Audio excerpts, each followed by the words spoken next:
அதாவது இந்த மாநாடு வெற்றியா தோல்வியாங்கிறது அப்புறம். இந்த மாநாட்டப்போ அவங்க அப்பா இறங்கி கீழே போயிட்டாரு பாதியிலேயே. அது உங்களுக்கு தெரியுமா? எஸ்.ஏ. சந்திரசேகரும் அவங்க அம்மா 2 பேர் மனைவியும் 2 பேரும் உட்காந்துருந்தாங்க. இவர் வந்தாரு, விஜய் வந்தாரு, கட்டி பிடிச்சாரு, 2 பேரும் உட்கார சொன்னாரு. அவங்க 2 பேரும் எந்திரிச்சு, இவர் கட்டி பிடிக்கல, அவங்க எந்திரிச்சு அவங்க அம்மா தான் பிள்ளைய அப்பா எங்கேயோ ரொம்ப நாள் கழிச்சு பார்ப்பாங்கல்ல, அப்படி பார்த்து கட்டி பிடிச்சிக்கிட்டாங்க. அவங்க கட்டி பிடிச்சிக்கிறாங்க. அதே மாதிரி எஸ்சிஎஸ்சியும் அதே மாதிரி தான் கட்டி பிடிக்க ட்ரை பண்ணாரு. ஆனால் அவருக்கு ஒரு வேண்டாம் விருப்பமா பிடிச்சார். இதெல்லாம் நம்ம எல்லாமே லைவ்ல பார்த்தோம். ஆனால் விஜய் பேசி கொண்டிருக்கும் போது குறிப்பா விஜய் சொன்ன வார்த்தைகளுக்கு ஒரு பிடிக்காம கீழே இறங்கி போனது யாருக்குமே தெரியாத ஒரு விஷயம். இதை நம்ம மட்டும் தான் ஃபர்ஸ்ட் பதிவு பண்றோம். புரியுதுங்களா? என்ன வார்த்தை?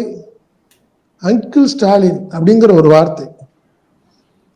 அந்த வார்த்தையை பேச ஆரம்பிச்ச உடனே ரொம்ப ஷாக் ஆயிட்டாரா எஸ்ஏசி ஸ்டேஜில். காரணம் என்னன்னா, அவர் திமுகவோட நெருங்கிய தொடர்பில் இருந்தவர்.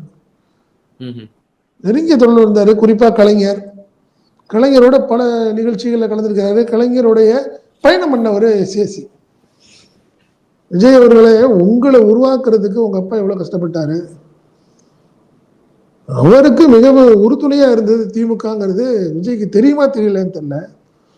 அங்கிள் அப்படிங்கிற வார்த்தை, அதாவது நக்கலா பேசுனதை அவங்க அப்பா ஏத்துக்கல.